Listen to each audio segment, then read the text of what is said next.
If you're just starting out with landscape photography or are looking for some nuggets of information to help you grow as a photographer, this video is definitely for you.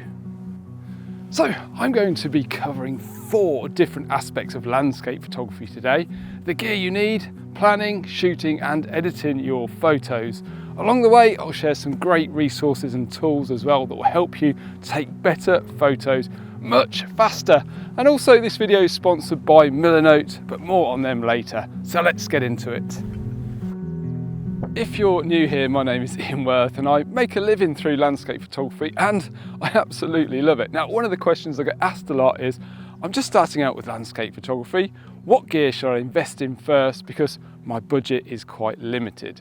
And I think it's a really valid point because it's so easy to get caught up in the gear trap and end up spending lots of money on things we don't necessarily need. Now, the good news is you don't need loads of flashy equipment to enjoy shooting landscapes. In fact, I think landscape photography is a genre that it's not that demanding in terms of camera features. For example, you don't need amazing autofocus. You know, I manually focus for the majority of my landscape photos. And unless you're shooting, say, astrophotography, you don't need amazing low light performance either. And if you put into practice some of the techniques I'll be talking about later on in this video, you can even take great photos with your smartphone. Anyway, let's talk about how I would invest my money if I was just starting out with landscape photography, because I think it's easy to waste lots of cash on things we don't necessarily need when you're just starting out. So let's talk about lenses first. And I'd just like to say that I think the majority of landscape photographers probably choose zooms over primes as they offer more flexibility. And typically I would suggest 3 lenses: a wide angle zoom, a standard zoom and a telephoto zoom. And my most used lens by far is my standard zoom lens, which is in full frame terms 24 to 70 millimeters. And this would be my suggestion if you're just starting out, as it's such a flexible focal range and it just gives you so many options when you're out shooting landscapes. And I would consider f4 lenses over f2.8s, as they will be lighter, cheaper and still offer great optical results. Now, if you don't own a camera yet and you're wondering what to go for, think about what you're going to be currently shooting and what you might want to shoot in the future. Now, all camera brands make incredible cameras these days, but I would look at the lenses that are available, as this might sway your decision. I think it's always worth putting your money into good glass rather than a very high-end camera body. But that's just my personal opinion, so make of that what you will. A few things to consider when choosing a system for landscape photography are weight, cost, image quality, image stabilization and weather sealing. Now, I shoot with an APS-C 40 megapixel camera and I've always been happy with the balance of these 5 points. But if you want to go smaller and lighter, then micro four thirds may be a good option. And the image stabilization in those smaller cameras can often be incredible, meaning you might not need a tripod in many situations. Now, if full frame is something that really interests you, then you're likely to spend more money and carry more weight, but you will benefit from slightly better dynamic range, slightly better image quality and a better low light performance. So we've talked about the cameras, but there are a few accessories as well that can really help with landscape photography. And I'm going to put these in order of which I would purchase them if I was looking to expand my kit over time. Now, the first accessory I would buy is a good quality camera bag like this one. Now, I think spending a decent amount on a bag is going to make your day out so much more enjoyable, and it also will protect your expensive photography gear. The next thing I would buy would be a tripod, a really good quality tripod. I think if you invest well here, it's going to last you a lot longer, a very, very long time in fact.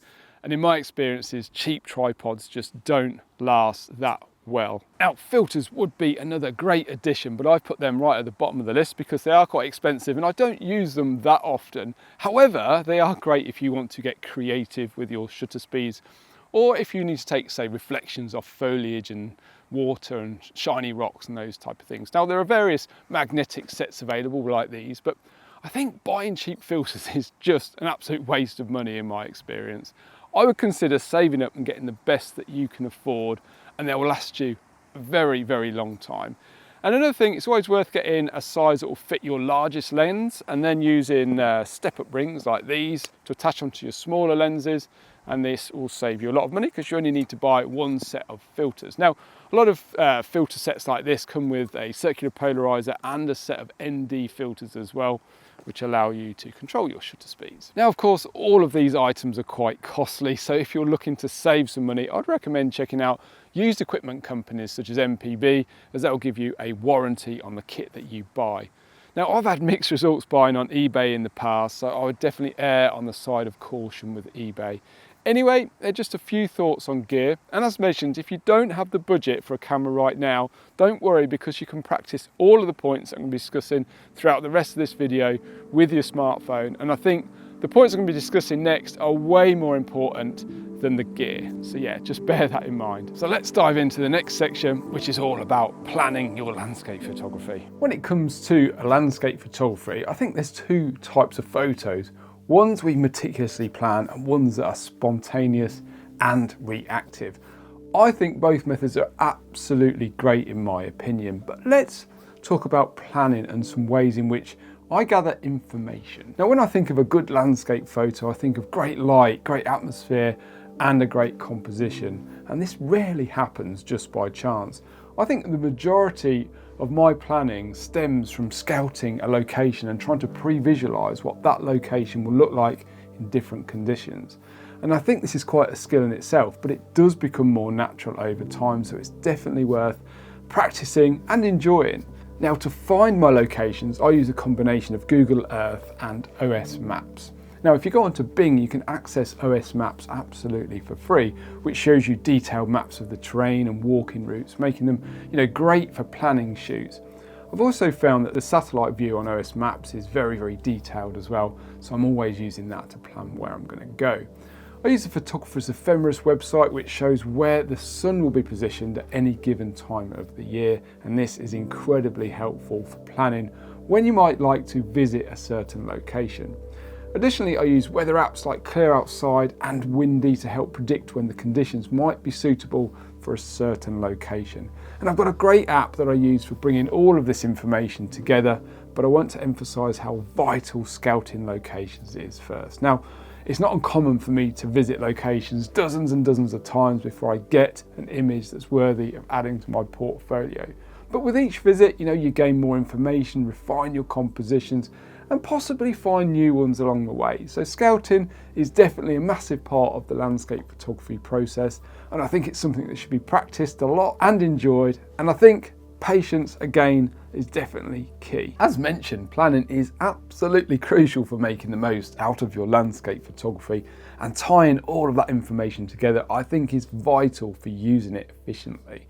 Now, this week's video is kindly sponsored by Millernote, and regular viewers might already know that I'm a huge fan. So I use Millernote on a daily basis, but I want to show you how it helped me plan this trip here for a wild camping and photography adventure in Snowdonia. Now, when I'm planning a photo shoot, I gather a ton of information and I like to keep it all in one place, and Millernote is great for that because it lets you collect notes, photos, videos, tasks, and organise them all together in a way that makes sense. It truly is a game changer.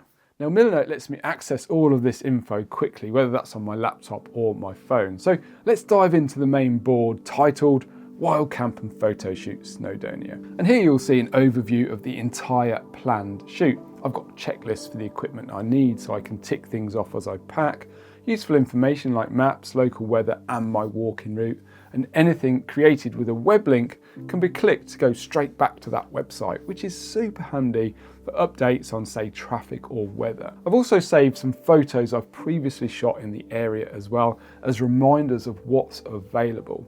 And these are kept in a subboard. Now, each of these icons is a new board. So if we click on this, we can see my photos that I might want to revisit if the conditions are more favourable.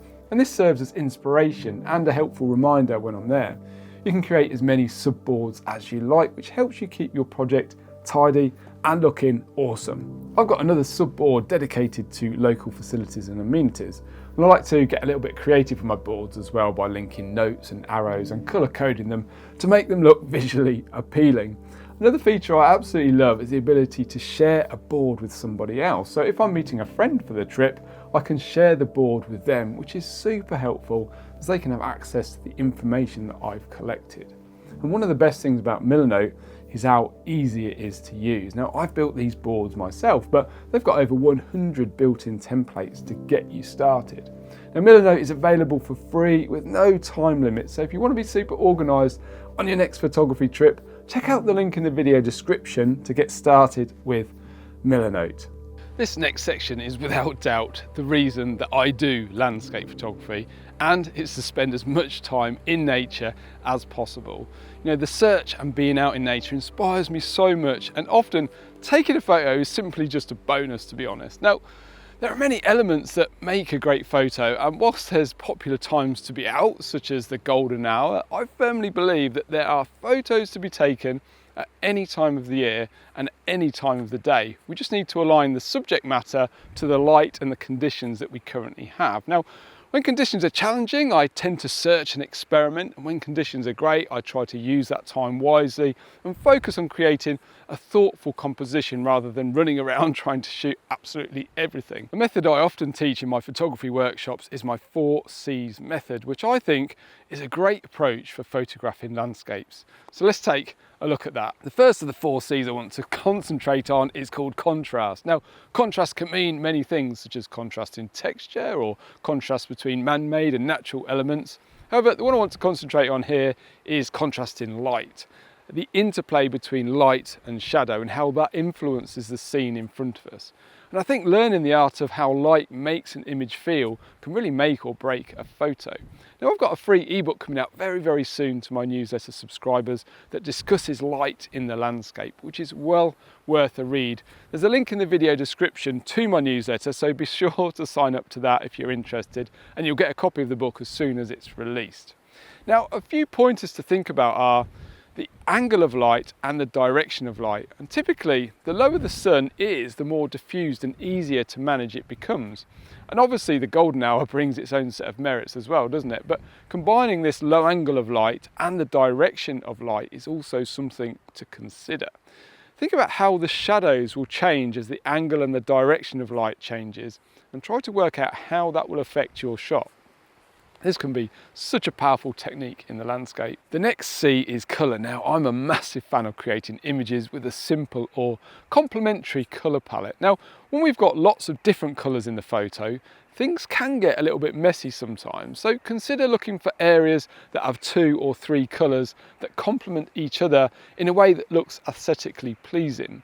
Now, the colour wheel will show you how complementary colours work or how they fit together. Colours that sit opposite each other on the wheel complement each other. For example, red and green are opposite, as are blue and orange. And you can also split the colour wheels into thirds as well.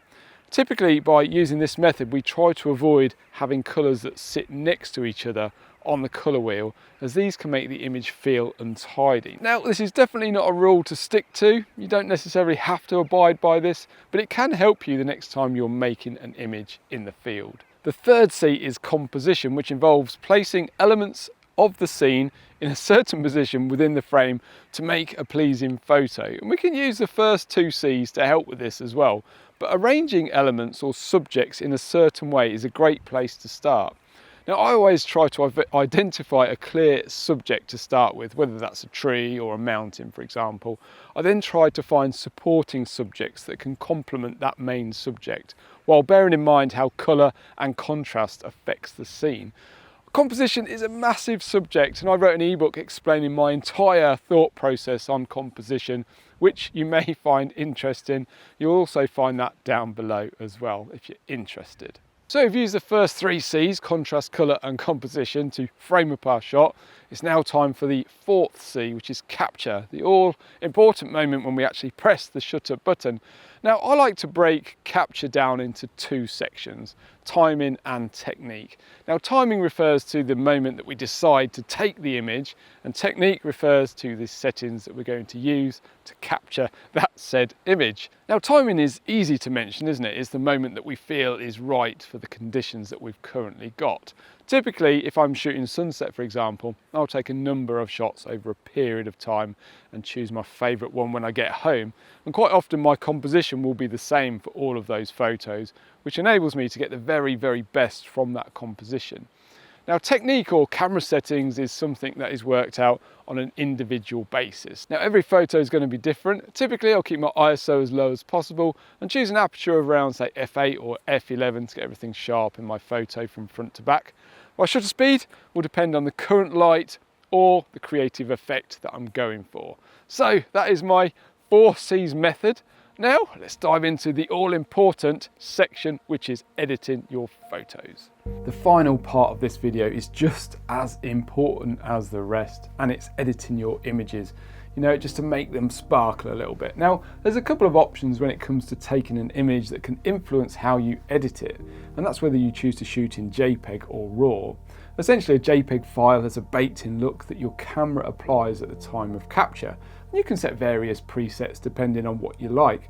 And while JPEGs can be edited, they don't offer as much flexibility in terms of colour and tonal adjustments as a RAW file does. Now, I shoot in RAW because it gives me the ability to change the white balance settings and access the full dynamic range that the camera captures. You know, this can be really helpful, especially like during challenging lighting conditions or the golden hour. Now, there are many different types of photo editing software packages out there, and it's not for me to say which you should go with. However, to give you an idea of what people often choose, I did a poll in the YouTube community section a month or so ago, and these were the results of that poll. Now, I'm a Lightroom and Photoshop user myself, and as you can see, that's where a lot of people tend to end up. So I'm going to very quickly go over the basic sliders in Lightroom and just show you what they do to help you manipulate your RAW file and why shooting in RAW is really advisable, I think, for landscape photography. Now, this image here was an image I shot in the Northwest Highlands of Scotland, a place called Lochclair, an absolutely beautiful place. Had such a tranquil morning here, which was unusual, I think, for the time of year. The sun was just rising and the soft light was hitting the mountain, and the wonderful calm reflections in the loch was just absolutely beautiful. A really calm moment, which I really like. For this image here, I've made some adjustments in the basics tab, and I just want to show you basically what I've done to this image and how I've sort of manipulated it to bring out the tones in the image. But I also want to talk about the histogram, because the histogram is a tool that we use not only for editing but also when we're shooting as well. It is such a vital tool. I use it to expose all of my images. So yeah, when you've got your camera, you'll look on the LCD, you can put the histogram on the LCD so you can see how it reacts as you change the exposure. And especially with mirrorless cameras, it's very, very helpful. It allows you to see where the tones are placed within your image. Now, as you can see here, my histogram is fairly evenly spread throughout the whole graph. And basically, we've got darks on the left-hand side, bright whites on the right-hand side, and kind of mid-tones within the middle. So once we see all of the highlights or all of the sort of tones within the image pushed up to one side, it means we're probably going to lose information. So if I just bring up the exposure slider here, you'll see as I increase the exposure, the image starts to get blown out, and you'll see that's represented in the histogram. All of these tones now are pushed up to the right hand side. Similarly, if I push it over to the left, it will start to bunch up over to the left hand side, and we'll see those tones start to lose detail and become completely black. The histogram is a great tool to allow you to see where your tones are placed within the image, and it helps you keep things in check at the time of editing and at the time of shooting. So yeah, familiarize yourself with the histogram a bit more if you haven't already. I'll leave a link in the video description to another video which I talk about the histogram in great depth, so you might want to check that out if you're not sure about the histogram. But I just want to talk about the basic sliders here in Lightroom. So at the top here, we've got our white balance sliders, and this allows us to warm the image up or cool it down.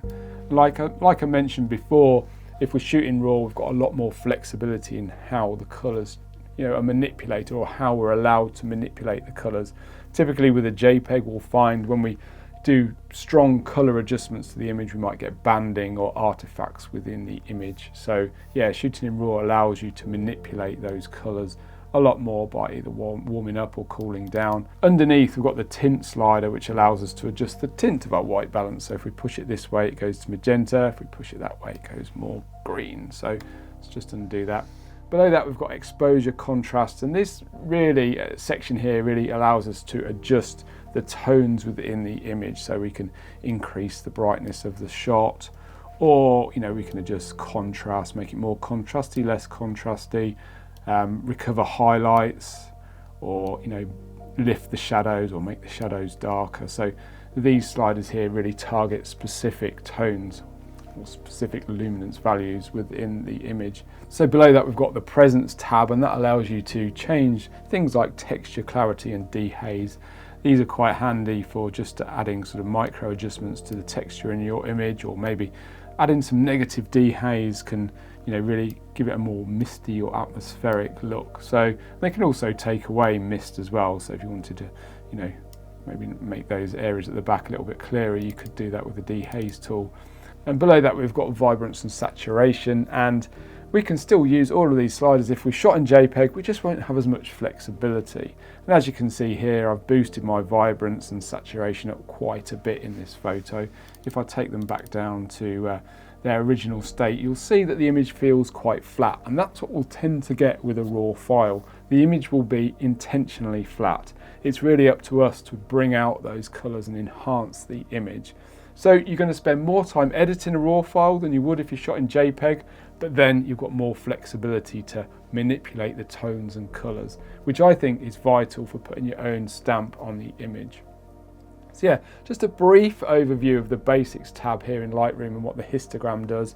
And yeah, I've got tons more information available if you're interested in really expanding your knowledge of editing. If you're interested in or are already using Lightroom, you may find my online community really helpful. In this community, we learn how to edit photos, participate in my editing masterclass, and join fortnightly follow-along editing sessions. So I've also listed some videos in the video description that you might find helpful as well. And this video up here somewhere will take you to a video about composing your photos in a way that will resonate with you. And the link up here will take you to the Photographers Clubhouse, my learning community. Anyway, a big thanks for watching this week's video. Hope you got some valuable insights, and I hope to see you all again next week when we'll be out shooting landscapes once again.